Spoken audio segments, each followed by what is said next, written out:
The Polar Express, written and illustrated by Chris Van Allsburg.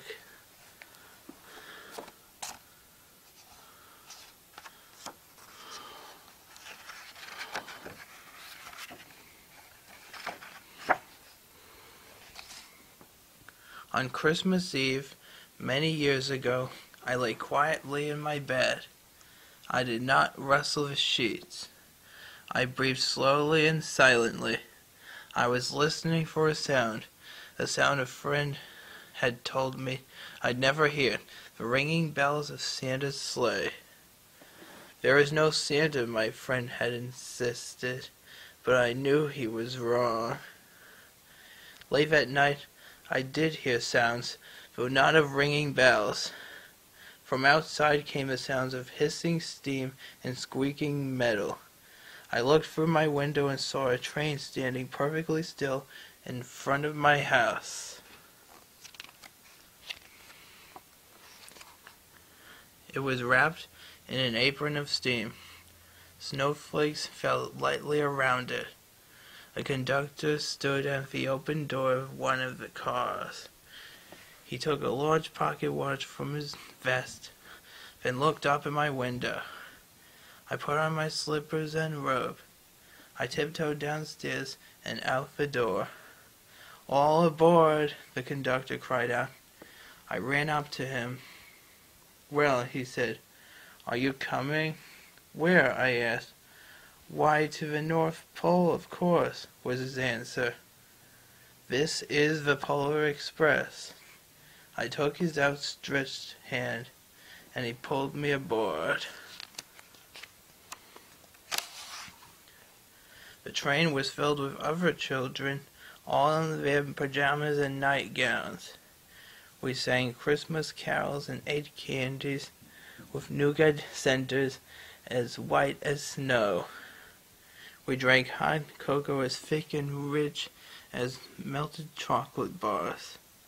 Outside, the lights of towns and villages flickered in the distance as the Polar Express raced northward. Soon there were no more lights to be seen. We traveled through dark, cold forests where lean wolves roamed and white-tailed rabbits hid from our train as it thundered through the quiet wilderness. We climbed mountains so high it seemed as if we would scrape the moon. But the Polar Express never slowed down. Faster and faster we ran along, rolling over peaks and through valleys like a car on a roller coaster. The mountains turned into hills, the hills to snow-covered plains. We crossed a barren desert of ice, the great polar ice cap. Lights appeared in the distance. They looked like the lights of a strange ocean liner sailing on a frozen sea. "There," said the conductor, "is the North Pole." The North Pole. It was a huge city standing alone at the top of the world, filled with factories where every Christmas toy was made. At first we saw no elves. They were gathering at the center of the city, the conductor told us. That is where Santa will give the first gift of Christmas. "Who receives the first gift?" we all asked. The conductor answered, "He will choose one of you." "Look," shouted one of the children, "the elves." Outside we saw hundreds of elves. As our train drew closer to the center of the North Pole, we slowed to a crawl. So crowded were the streets with Santa's helpers.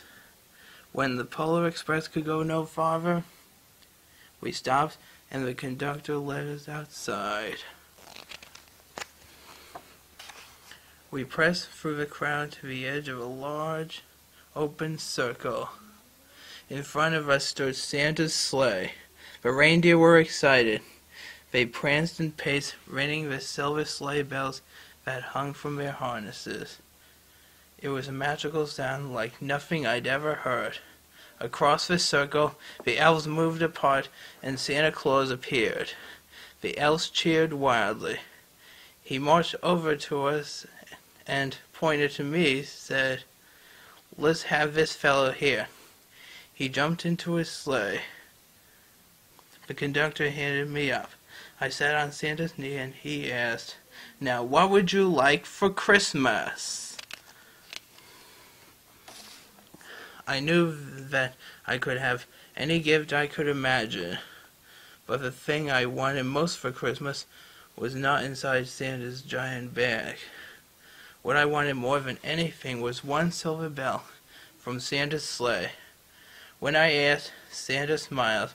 Then he gave me a hug and told an elf to cut a bell from a reindeer's harness. The elf tossed it off to Santa. He stood holding the bell high above him and called out, "The first gift of Christmas." A clock struck midnight as the elves roared their approval. Santa held the bell to me, and I put it in my bathrobe pocket. The conductor held me down from the sleigh. Santa shouted out the reindeer's names and cracked his whip. His team charged forward and climbed into the air. Santa circled once above us, then disappeared in the cold, dark polar sky. As soon as we were back inside the Polar Express, the other children asked to see the bell. I reached into my pocket, but the only thing I felt was a hole. I had lost the silver bell from Santa Claus's sleigh. "Let's hurry outside and look for it," one of the children said.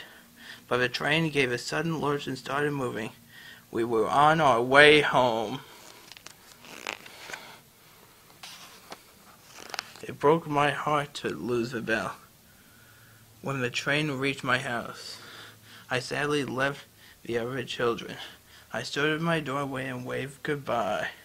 The conductor said something from the moving train, but I couldn't hear him. "What?" I yelled out.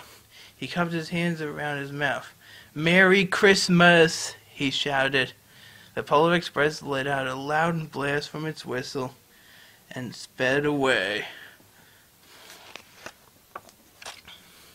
On Christmas morning, my little sister Sarah and I opened our presents.